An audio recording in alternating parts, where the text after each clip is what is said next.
독일에서 코로나19 봉쇄 조치가 해제됐던 지역이 다시 봉쇄되는 사례가 처음으로 발생하면서 긴장감이 높아지고 있습니다. 미국에서는 하루 신규 확진자가 이틀 연속 3만 명대로 집계되는 등 이 확산세가 심상치 않습니다.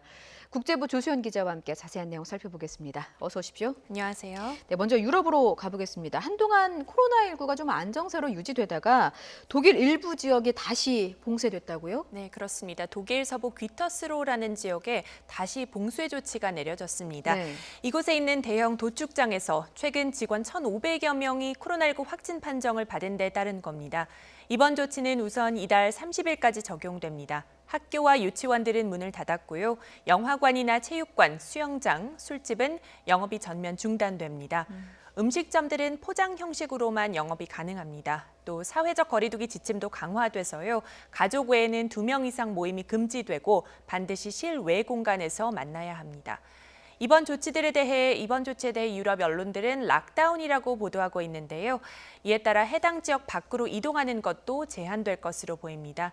현지 당국은 도축장 직원들의 주거지 주변에 철제 울타리를 설치했고 관련이 있는 모든 직원의 격리를 의무화했습니다.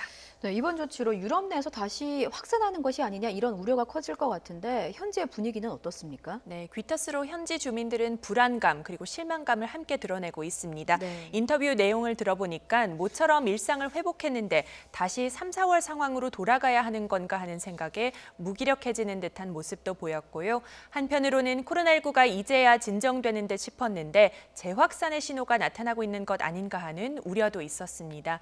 지난달 독일에서 봉쇄 완화가 본격화된 이후 특정 지역의 봉쇄 조치가 다시 시행된 것은 이번이 처음인데요. 독일뿐 아니라 영국과 이탈리아 등 코로나19 피해가 가장 컸던 다른 유럽 국가들에도 경각심을 불러일으키고 있습니다. 보리스 존슨 영국 총리는 필요하다면 영업 중단이나 이동 규제들을 재도입하는 것을 주저하지 않을 것이라고 밝혔고요. 이탈리아의 주세페 콘테 총리도 상황이 악화하면 언제든 다시 봉쇄 조치를 시행하겠다는 방침을 그동안 여러 차례 거론을 해왔습니다. 예, 미국 상황도 보겠습니다. 미국에서도 코로나19 확산세가 이어지고 있는데 최근의 추이는 어떤가요? 네, 지난 일주일 동안 하루 신규 확진자가 2만 명대 중후반에서 3만 명대를 오르내리고 있습니다. 네. 월도미터 통계를 보면요. 현지 시각 22일 하루 동안 전국에서 3만 1,000여 명이 추가로 확진됐습니다. 23일에는 이 최종 집계는 아직 나오지 않았습니다만 현재까지 이미 3만 5천여 명으로 집계되고 있습니다.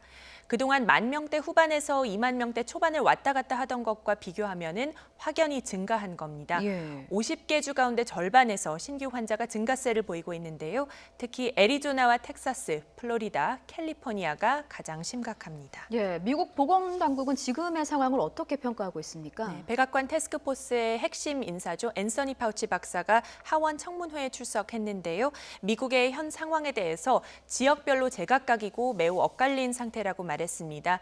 사태 초기에 피해가 가장 심각했던 뉴욕시는 이제 많이 진정된 반면 일부 다른 주에서는 지역사회 확산 등 여러 복합적인 요인으로 신규 환자 급증세가 나타나고 있는 점이 매우 우려스럽다고 강조했습니다. 직접 들어보시겠습니다.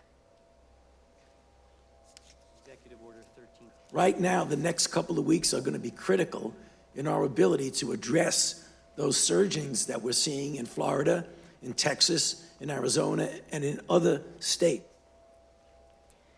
네, 파우치 소장은 백신 개발 진전 상황에 대해서는 조심스럽게 낙관적으로 보고 있다고 말했습니다. 개발 중인 백신 중 하나는 7월에 3차 임상시험에 들어가고 나머지들도 그 뒤로 몇 주에서 몇 달 안에 3차 시험에 들어간다고 설명했습니다.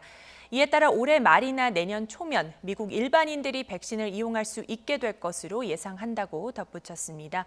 파우치 소장은 또 청문회에 함께 출석한 로버트 레드필드 미 질병통제예방센터 CDC 국장과 함께 코로나19 검사를 더 확대하겠다고 약속했습니다.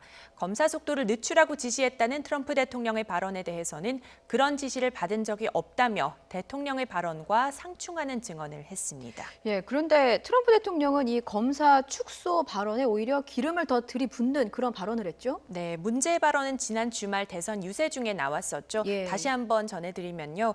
트럼프 대통령은 사실 그동안 미국이 전 세계에서 가장 많은 코로나19 진단 검사를 하고 있다 이렇게 자부를 해왔습니다. 그런데 지난 주말 유세 중에 그 정도로 검사를 하면 더 많은 환자와 더 많은 확진 사례가 나오게 된다.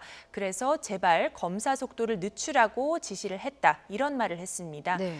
참모들은 농담이었다고 해명에 나섰는데요. 트럼프 대통령은 오늘 백악관에서 관련 질문을 받자 나는 농담하지 않는다 이렇게 답했습니다. 그러면서 미국은 전 세계 어느 곳보다 훌륭한 검사 프로그램을 갖고 있고 코로나19 검사 수준이 전 세계에서 최고라고 강조했습니다. 여기서 검사 속도를 늦추길 바라느냐는 추가 질문이 또 이어지자 트럼프 대통령은 자신이 말하고자 하는 것은 검사는 양날의 검이라는 것이라고 답했습니다. 이렇게 즉답은 피했지만 미국이 검사를 많이 해서 확진 사례가 많다는 주장을 되풀이한 것으로 볼 수 있겠습니다. 네, 여기까지 듣겠습니다. 국제부 조수연 기자였습니다. 잘 들었습니다.